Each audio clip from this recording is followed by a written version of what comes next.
이 시간에는 요한복음 19장 32절부터 37절 말씀까지 읽었습니다.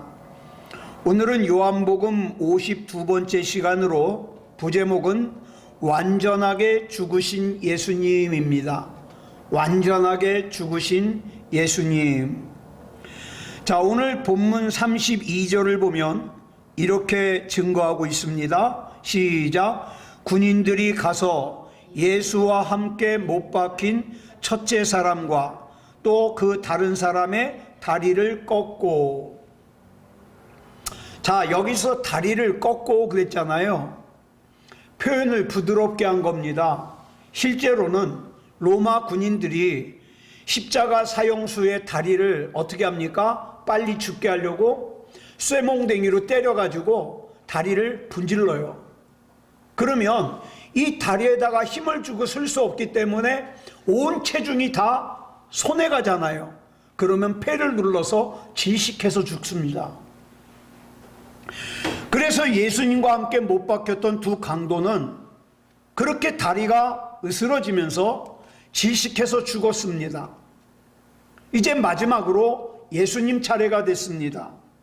본문 33절로 34절 보겠습니다. 시작. 예수께 이르러서는 이미 죽으신 것을 보고 다리를 꺾지 아니하고 그중 한 군인이 창으로 옆구리를 찌르니 곧 피와 물이 나오더라. 자, 예수님을 보니까 예수님은 이미 운명하셨기 때문에 몽둥이로 다리를 부러뜨릴 필요가 없어요. 그런데 다른 군병 하나가 정말 예수님이 운명하셨는지 확인하려고 창으로 옆구리를 푹 찌릅니다. 그랬더니 그 옆구리에서 물과 피가 나왔다 그랬어요. 자, 여기서 우리가 피가 나오는 건 이해가 돼요. 뭐 옆구리를 찔렀으니까. 그런데 어떻게 물이 나올까요? 이에 대하여 영국의 의학 박사인 윌리엄 스트라우드라는 의사가 이렇게 설명을 합니다. 사람의 심장이 파열하면 그 심장 속에 돌고 있던 피가 심낭 속으로 흘러 들어가서 혈액과 물과 피로, 그 혈액이 물과 피로 나누어진다는 거예요. 자, 그곳을 창으로 찔렀기 때문에 물과 피가 흘렀다는 거죠. 이 말은 다시 말해서 십자가 위에서 이미 운명하신 예수님을 아래쪽에서 군병이 창으로 찌를 때 그 군병의 창이 예수님의 옆구리를 뚫고 심낭을 뚫었다는 거예요. 심낭. 자, 본문 35절 보겠습니다. 시작. 이를 본 자가 증언하였으니 그 증언이 참이라. 그가 자기의 말하는 것이 참인 줄 알고 너희로 믿게 하려 함이니라. 자, 여기 보니까 이를 본 자라고 나오죠. 이를 본 자. 누굴까요? 사도 요한입니다. 요한복음을 기록한 사도 요한이요. 자기가 그 현장을 직접 봤기 때문에 자기가 하는 말이 참말이요. 자기가 그처럼 참말을 하는 것은 자기가 쓴 글을 읽는 사람들이 믿게 하기 위함이라는 거예요. 근데 이 말이요, 언뜻 보면 이해하기 어려워요. 왜 이해하기 어렵냐? 아니, 성경에 참말 아닌 말이 있습니까? 성경 말씀 중 믿지 못할 말이 한 줄이라도 있냐고요. 만약에 그렇다면 성경은 더 이상 성경이 아니죠. 그런데 사도 요한이 여기서 왜 구태여 자기가 하는 말이 참말이라고 강조하면서 새삼스럽게 뭘 믿으라고 하는 겁니까? 이건 오히려 이 글을 읽는 우리를 혼란스럽게 만들어요. 여러분, 우리말 성경에는 번역되어 있지 않지만 헬라어 원어 성경을 보면 앞에 왜냐하면이라는 뜻을 가진 단어 가르라는 접속사가 붙어 있습니다. 다시 말해서 사도 요한이 엉뚱하게 보일 정도로 참말과 믿음을 강조하고 있는 이유가 왜냐하면 뒤에 그 이유가 나와요. 그 이유가 뭐라 그랬습니까? 시작. 이 일이 일어난 것은 그 뼈가 하나도 꺾이지 아니하리라 한 성경을 응하게 하려 함이라. 자, 골고다에서 십자가에 못 박히신 예수님의 위치를 한번 생각해 보겠습니다. 우리 흔히 강도가 어디에 있다 그랬죠? 오른편, 왼편에 있다 그랬어요. 그래서 흔히 그러잖아요. 오른편 강도, 왼편 강도. 그죠? 그러니까 예수님은 가운데 계신 거예요. 그런데 군병이 오더니 한쪽, 오른쪽인지 왼쪽인지 모르겠지만 어쨌든 한쪽에 있는 강도의 다리뼈를 부러뜨렸습니다. 그러면 상식적으로 그 다음은 순서가 누구예요? 가운데 계신 예수님 아닙니까? 그런데 희한하게도 그 군병은 예수님을 건너뛰고 나머지 한 다른 강도의 다리를 부러뜨렸습니다. 그리고 예수님, 가운데 계신 예수님께로 돌아온 그는 유독 예수님 앞에서만 신중하게 예수님이 죽으셨나 안 죽으셨나 확인을 해요. 평소 때 같으면 그거 확인하지 않고 그냥 쇠몽댕이로 때려가지고 부러뜨릴 텐데 확인을 합니다. 왜 그랬을까요? 이것 또한 하나님의 말씀을 이루기 위한 것이거든요. 바로 그 순간 유월절 제물로 드려지는 양의 뼈는 하나라도 꺾이면 안 된다고 하는 민수기 9장 12절의 말씀을 이루신 거예요. 예수님께서는 인간의 죄를 대속하기 위해서 제물로 바쳐지는 유월절의 어린 양이셨습니다. 그런데 이 어린 양, 이 제물의 중요한 조건이 뭐냐? 절대 뼈가 부러지면 안 돼요. 그런데 만약에 로마 군인이 쇠몽댕이를 휘둘러 가지고 예수님의 다리뼈를 부러뜨렸다. 그러면 예수님께서는 인간을 위한 유월절 어린 양이라는 이 자격이 주어지질 않는 거예요. 또한 본문 37절을 보면 이렇게 기록하고 있습니다. 시작. 또 다른 성경에 그들이 그 찌른 자를 보리라 하였느니라. 자, 몽둥이를 휘두르던 자가 예수님의 죽으심을 확인하고 몽둥이를 내렸어요. 예수님의 다리를 부러뜨리지 않고 내렸어요. 그러면 그걸로 확인된 거 아니에요? 끝난 거 아니에요? 구태여 다른 병사 하나가 창으로 예수님의 옆구리를 찔러볼 필요가 없다고요. 그런데 느닷없이 한 병사가 누구의 명령이나 또는 상의 없이 예수님의 옆구리를 창으로 푹 찔렀어요. 자, 이걸 찌름으로써 예수님은 어떤 말씀을 이루신 거예요? 스가랴 12장 10절 말씀을 이루신 거예요. 같이 읽어볼까요? 시작. 그들이 그 찌른 바 그를 바라보고. 여러분, 여기서 찌르다라고 번역된 동사가 에켄토라는 동사인데 성경에 딱 2번 나와요. 이 단어는 특별한 단어예요. 어떤 대충 찌르는 게 아니라 이 에켄토라는 단어는요, 푹 깊게 찌르는 거예요. 깊게.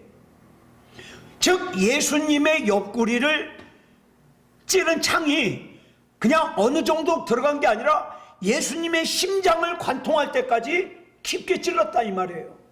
이 말씀을 이룬 거죠. 하나님의 말씀을. 자, 그럼 보자고요. 예수님 앞에서 다른 두 강도의 다리를 쇠몽둥이로 부러뜨렸던 병사나 또 느닷없이 예수님의 몸에 창으로 푹 찌른 병사나, 자, 쇠몽댕이로 두 강도의 다리를 부러뜨린 병사가 어떻게 했습니까? 유독 가운데 계신 예수님 앞에서는 멈췄거든요.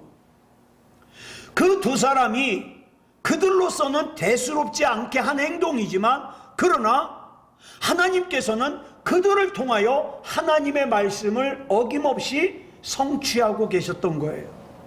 그렇다면 오늘 본문을 통하여 우리가 얻을 수 있는 중요한 깨달음이 뭡니까? 하나님의 모든 말씀은 반드시 이루어지되 하나님의 말씀을 알고 믿는 사람들을 통해서만 이루어지는 것이 아니다 이 말이에요. 그렇지 않은 사람들을 통해서도 이루어진다 이 말이에요. 여기 나오는 이 로마 군인들은 하나님을 알지도 못해요. 더더군다나 믿지 않아요. 이방 나라의 불신자들이에요. 그러나 그들을 통하여 하나님께서는 하나님의 말씀이 이루어지겠어요. 그래서 예수님의 다리가 부러지지 않게 하셨고 창으로 심장까지 깊게 찔렀던 거예요.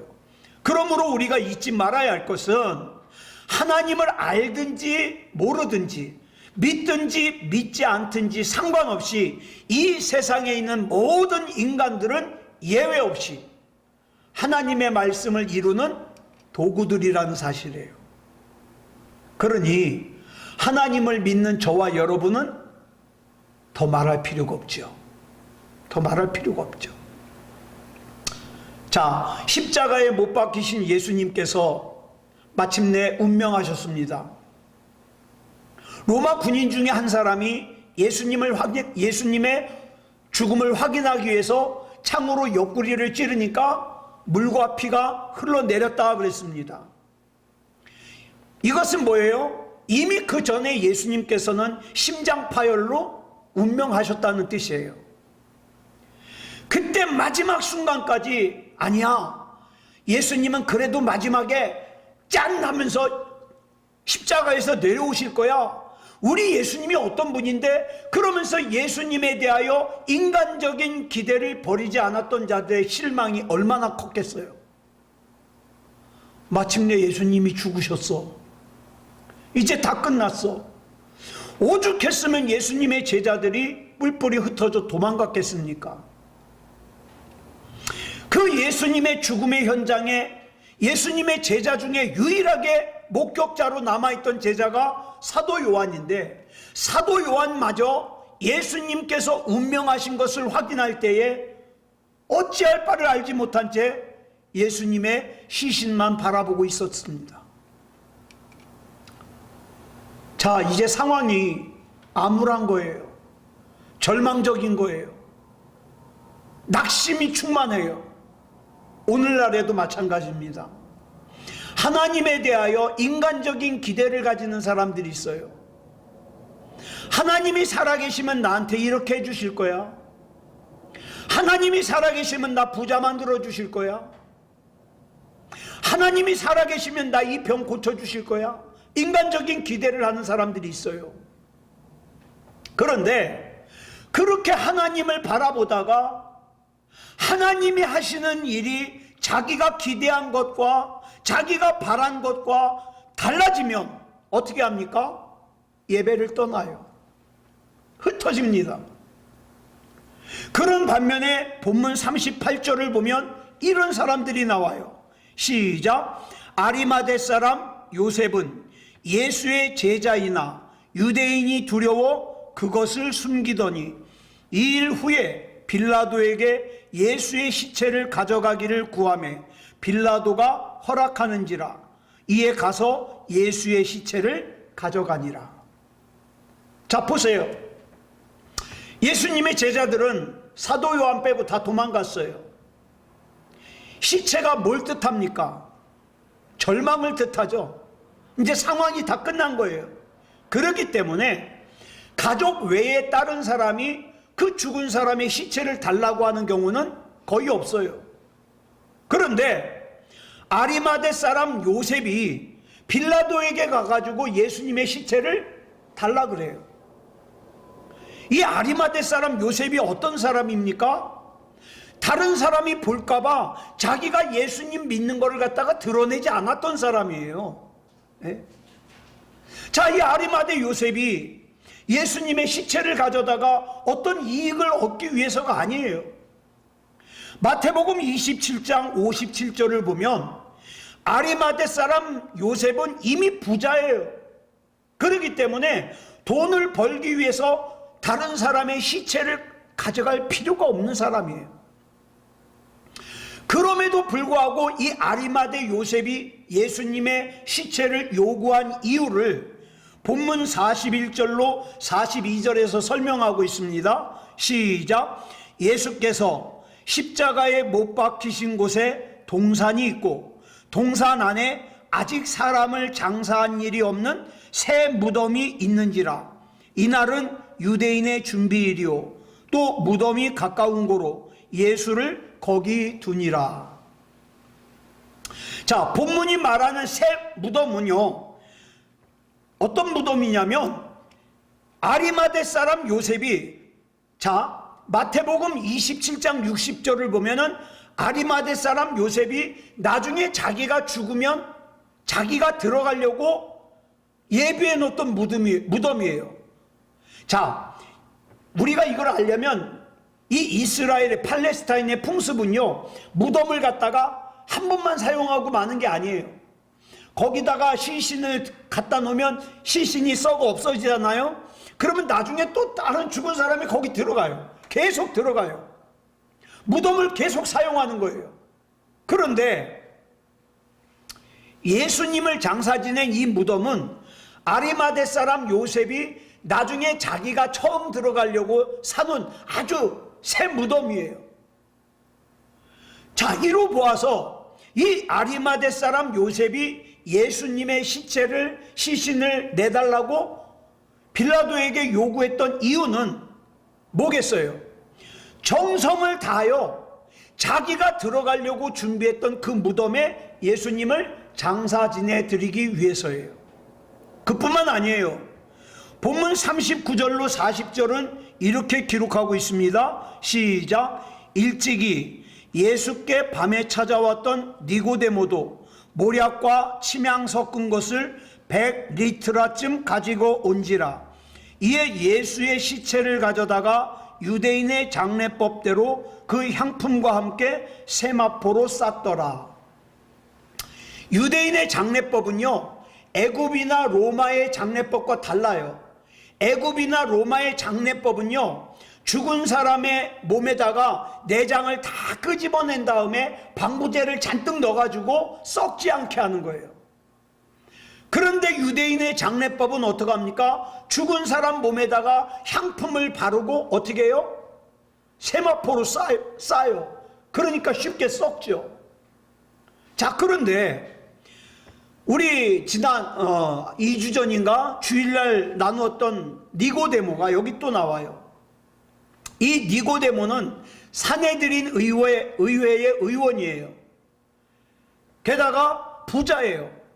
아주 값비싼 향품과 세마포를 가져다가 유대인의 관습대로 예수님을 염을하는 거예요. 그런데 이 아리마대 사람 요셉 먼저 보자고요. 이 아리마대 사람 요셉이 어떤 사람입니까? 유대인들이 두려워가지고 자기가 예수 믿는다는 걸 갖다가 비밀로 했던 사람이에요. 말하자면 온전한 예수님의 제자가 아니에요. 온전한 그리스도인이 아니에요. 그럼에도 불구하고 예수님을 따르던 다른 제자들은 다 도망갔는데 그 죽음과 절망과 공포의 극한 상황 속에서 이 아리마대 사람 요셉이 어떻게 합니까? 두려움 없이 자기를 노출시켜요. 그리고 정성으로 예수님의 장례식에 앞장을 섭니다. 어떻게 이럴 수 있을까요? 이 아리마대 사람 요셉은 이미 육체뿐만 아니라 영적으로도 예수님을 만난 사람이에요. 여러분, 우리도 예수님을 영적으로 만난 사람과 그렇지 못한 사람의 예배는 달라요. 신앙생활은 달라요. 이 아리마대 사람 요셉은 이미 영적으로 거듭났기 때문에 그의 심령 속에 이미 하나님의 나라가 임재해 있어요. 그렇기 때문에 아직 영적으로 어설플 때에는 다른 사람이 알까봐 주저주저 했지만 이제는 어떻습니까? 대놓고 빌라도에게 가가지고 예수님의 시신을 달라는 거예요.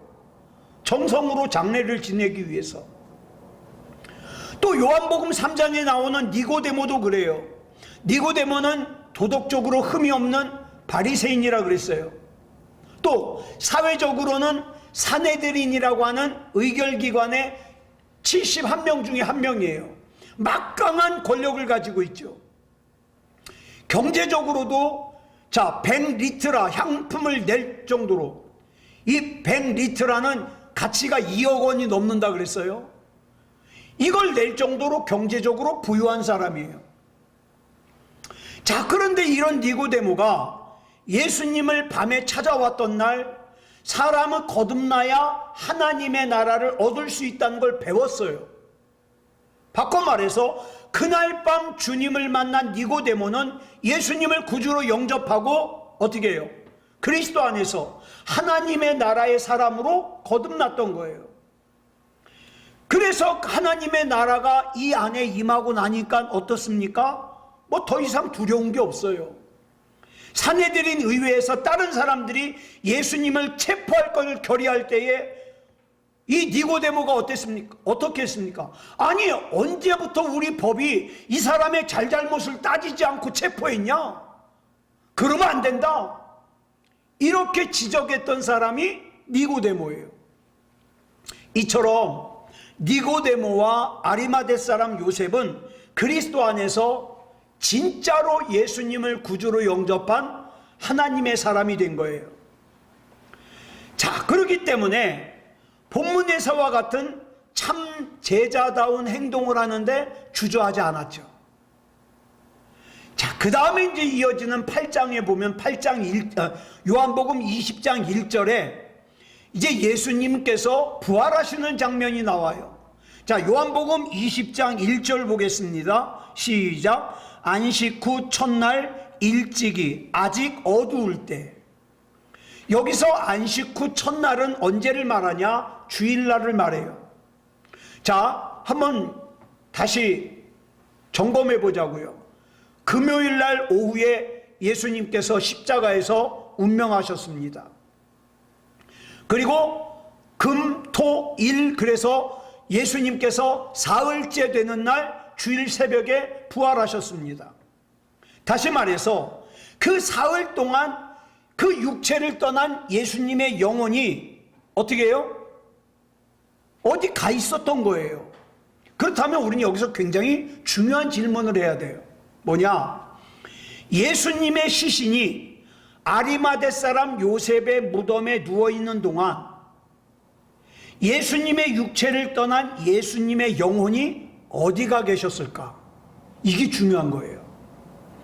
요한복음 19장 30절 말씀 보겠습니다. 시작. 예수께서 신 포도주를 받으신 후에 이르시되 다 이루었다 하시고 머리를 숙이니 영혼이 떠나가시니라. 영혼이 떠나가셨어요. 그러면 이때 떠나가신 예수님의 영혼이 어디로 가셨냐 이 말이에요.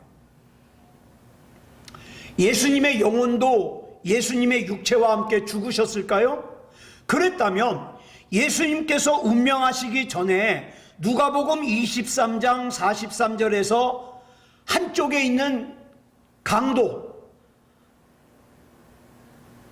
낙원에 이를 땐 자기를 기억해달라고 했던 그 강도에게 예수님이 이렇게 말씀하실 리가 없죠. 오늘 네가 나와 함께 낙원에 있으리라.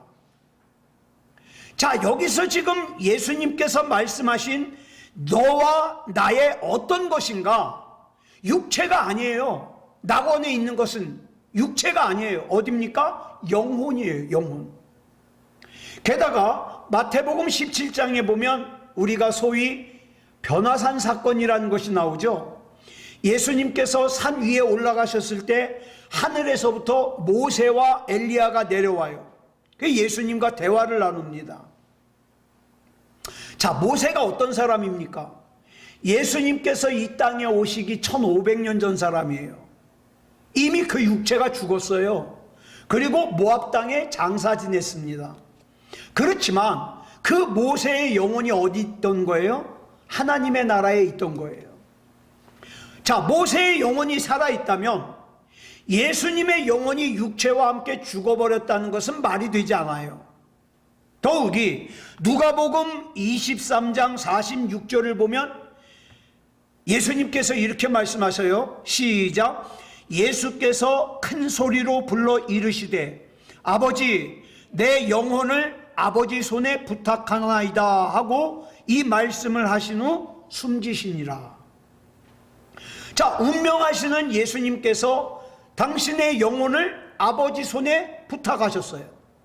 이 말은 예수님께서는 내 육체가 죽을 망정 영혼은 결코 죽지 않는다는 것을 알고 계신 거예요. 그렇다면 예수님의 영혼은 죽으신 다음에 부활하실 때까지 사흘 동안 어디에서 뭘 하셨을까요? 이게 아주 예민한 거예요. 우리 사도신경에는, 우리말로 번역된 사도신경에는 이게 안 나오는데 영어로 된 사도신경을 보면 이런 내용이 나와요. He descended into hell. 그는, 헬이 뭐예요? 지옥이죠. 지옥으로 가셨다. 이걸 갖다가 지옥으로 해석을 하면 굉장히 문제가 복잡해져요. 뭐냐? 우리가 알고 있는 그 불타는 지옥이 아니에요.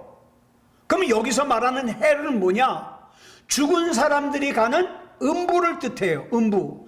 즉 예수님께서 죄인들이 벌받고 있는 지옥에 가셨다는 뜻이 아니라 예수님께서 완전히 죽으셨다는 걸 강조하는 거예요. 완전히 죽으셨다. 이 말이 왜 나왔냐?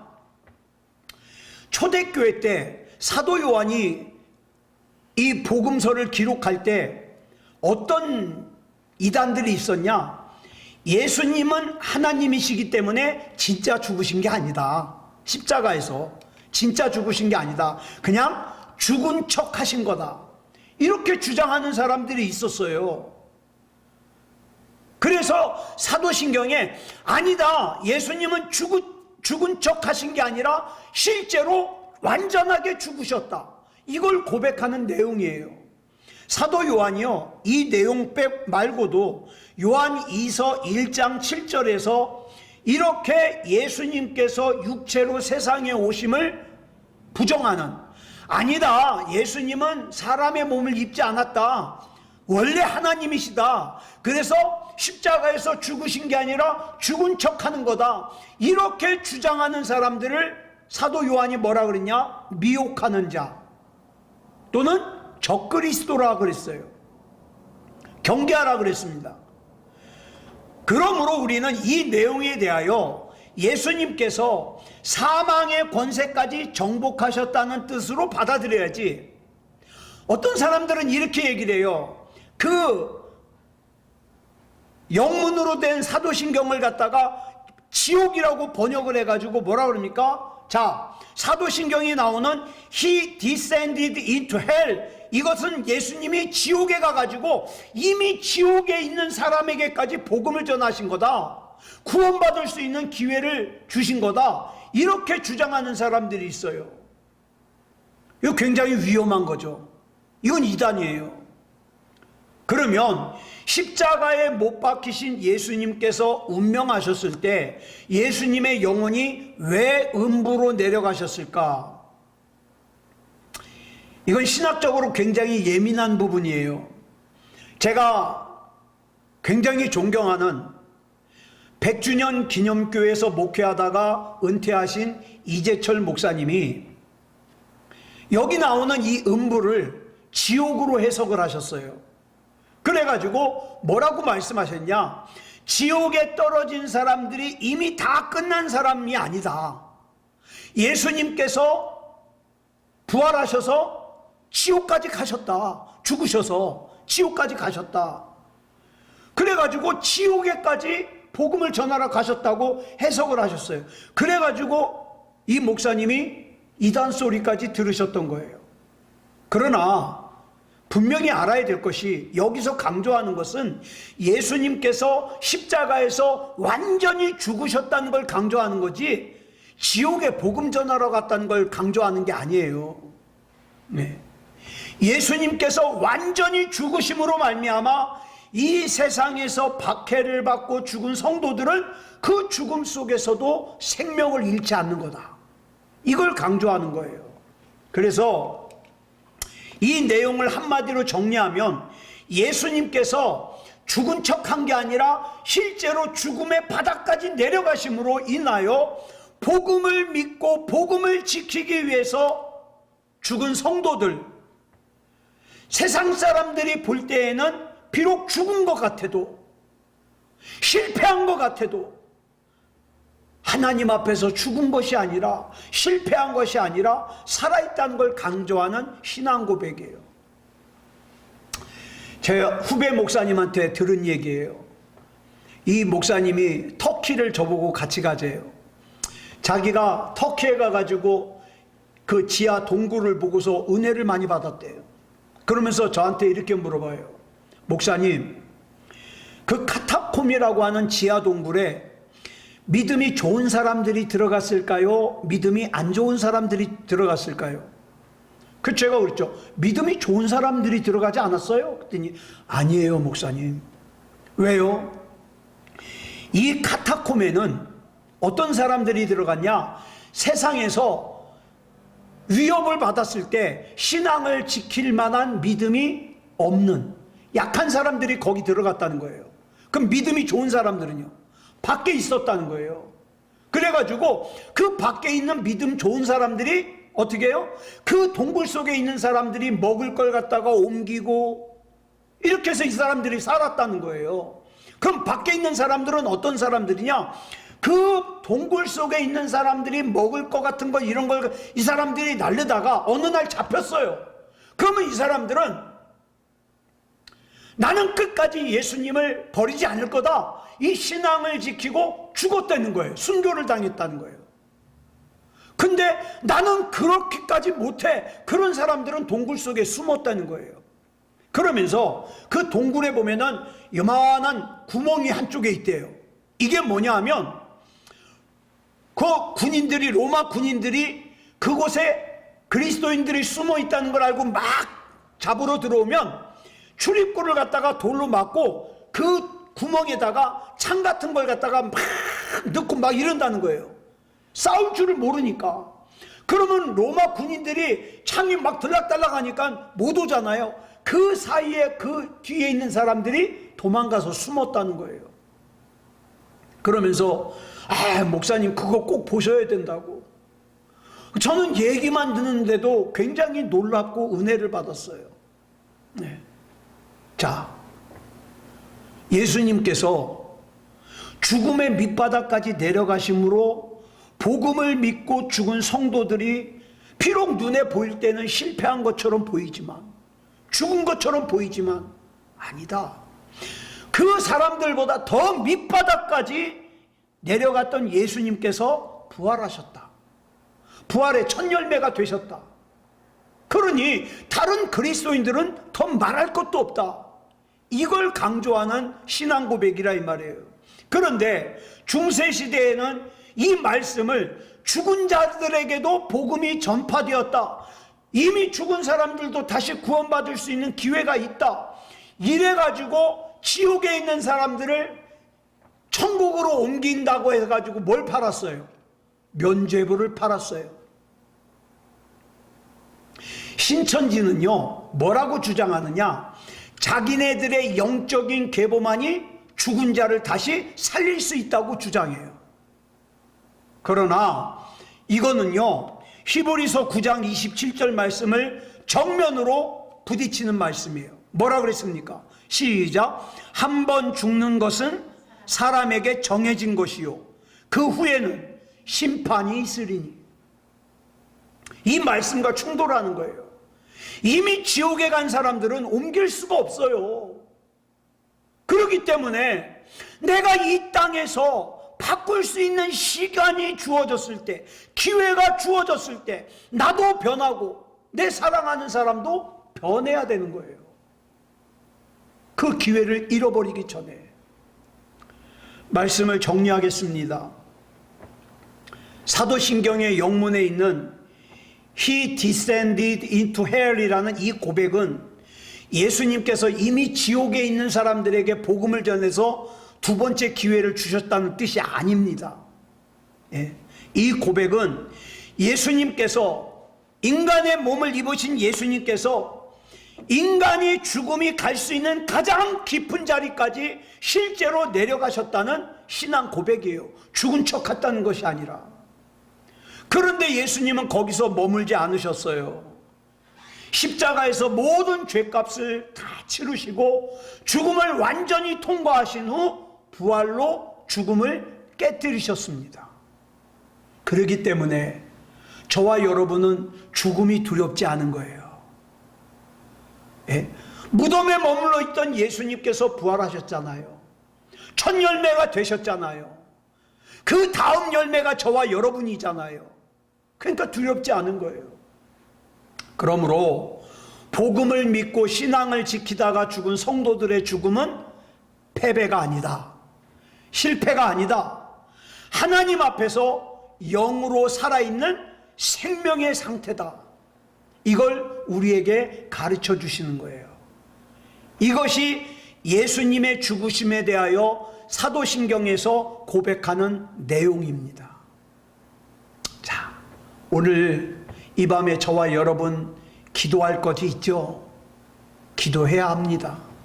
기도하는데 그 기도하는 내용이 그저 내 육체만을 위한 것이 되지 말고 우리 주님을 생각하고 좀 더 주님과 친밀하게 교제하면서 이렇게 기도하는 그런 기도가 되어야 됩니다. 아무쪼록 오늘 이 밤에 우리 하나님과 친밀하게 교통하는 은혜가 있기를 그리스도 예수님의 이름으로 축복합니다. 기도하겠습니다. 사랑하는 주님, 감사합니다. 오늘 이 시간 나의 죄를 해결해 주시기 위해서 사람의 몸을 입고 이 땅에 오신 예수님께서 완전하게 죽으심을 살펴보았습니다. 어떤 미혹하는 자들이나 적그리스도가 말하는 것처럼 예수님이 죽으신 척한 것이 아니라 실제로 사망의 음부의 가장 깊은 곳까지 예수님이 내려가셨다가 부활하셨음을 믿습니다. 이제 그 예수님을 믿는 우리는 어떤 상황 속에서도 좌절하지 아니하고 절망하지 아니하고 낙심하지 아니하고 믿음다운 믿음으로 살기를 원합니다. 하나님 붙잡아 주시옵소서.